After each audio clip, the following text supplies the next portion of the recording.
Hello everybody and welcome to Nathan on Shuffle and to my latest episode of New Album Spotlight, the show where I put a spotlight on an album in progressive rock that I think you guys will really enjoy, one that I've been really digging lately that I just want to share with you about. This one is called a Stalagmite Steeple and it's by the group Return to the Earth. This is a group that's from the UK, formed in late 2014. This is actually, it looks like their 5th studio record.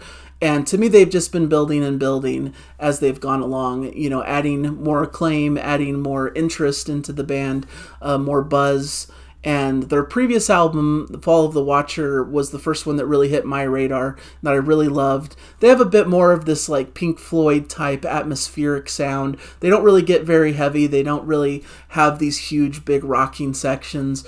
Really, it's more about the atmosphere and the texture and these beautiful vocals, beautiful guitar lines that really draw you in and tell these really emotional stories and have such an impact. And this album in particular is very meaningful because it talks a bit about the aftermath of the COVID era of the pandemic, about some of the societal issues that took place because of it, some of the separation, some of the sadness of not being with your loved ones as they're going through difficult times, or a loved one's passing that you just weren't allowed to be with them for, and a lot of sad things that happened as a consequence of what we went through in the pandemic. So I think this is a really poignant album that has a lot of meaning to it. And the music really expresses this absolutely brilliantly. We start with the track Dark Morality, which has a slow and atmospheric build-up, has, like I mentioned, that Pink Floyd flavor to it, great vocal harmonies, David Gilmour-esque guitar solos, an incredible trajectory, and what I think is great about this band is they have this great balance between power and restraint. And not power in the sense that they're doing these really heavy, intense sections, but that there's power in the build-ups, in the emotion that's coming to the table from the instruments and from the vocals, and it brings this really big crescendo and really expresses the point that they're trying to get across.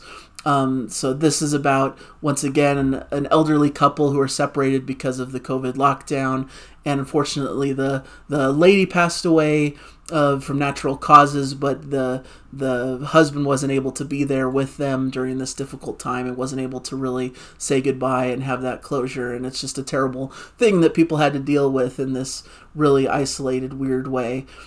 So the final time follows, which talks about this kind of sorrowful time of the person passing, but it's accented by these beautiful dark strings and piano before Robin's rich vocals enter the fray, a sumptuous ballad that is once again melancholic but beautiful in its sound design.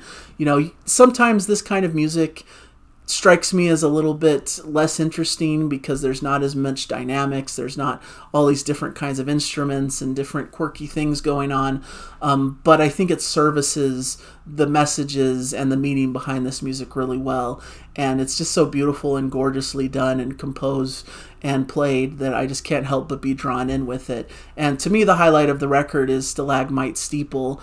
This 10-minute title track starts slow with some simple piano, mournful vocals, and atmospherics, just achingly sad and depressing, and expressed perfectly in the music as they're dealing with this situation and the separation and the sadness of losing someone and not being with them in their final hours. And we get more of build-up with light drums and strings adding more energy, leading to a charged emotional guitar solo that's just perfectly done and just so beautiful in its execution. The middle quiets down to a repeating piano melody and sparse strings over a simple beat, haunting but effective as vocals re-enter the fray. So it's poignant and thoughtful, but devastatingly sad in a lot of ways, but achingly beautiful at the same time. The way they're able to balance these things of having music that's just gorgeous and beautiful, but subject matter that's so devastatingly dark and sad at the same time, but it all works and plays together in a perfect way. I think it's just really expertly crafted.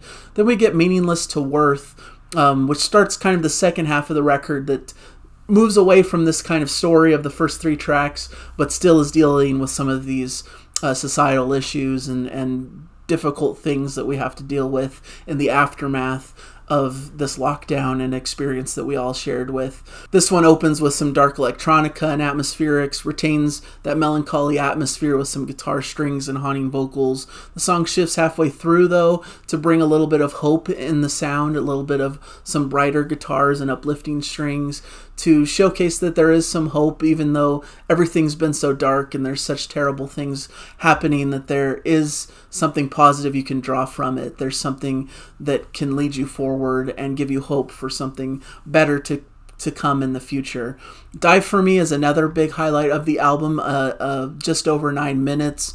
This has some light proggy keys amidst light orchestration towards the beginning as the vocals come in. Gorgeous vocals that are perfectly highlighted amongst this atmospheric backdrop.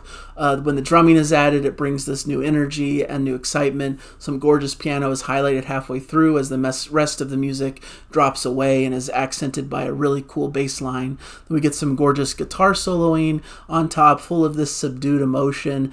As we reach this final section, we get this refrain of "It shouldn't be this way" that's sung over and over, that showcases that ache and wanting something better and knowing that things just aren't quite what they should be.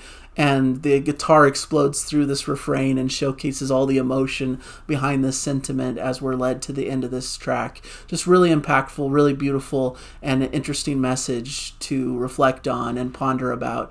And then we end with The Raging Sea, which almost is a bit of a folky type track. Strumming guitars, get some gorgeous melodies, and once again some Floydian atmospheres. Thoughtful and almost soothing note to end on. Once again, it kind of gives us some reflection and something to give us a little bit of hope as we continue forward and think through what we can do moving forward from this situation. Some wonderful bluesy guitar soloing. Just a great ending to a great album. So at first listen, I wasn't sure that this was totally grabbing me. Like I said, it's a little bit slow. It's a little bit devoid of some of the quirkier, proggier things that I tend to latch on to. And it's very melancholic and sad in a lot of ways.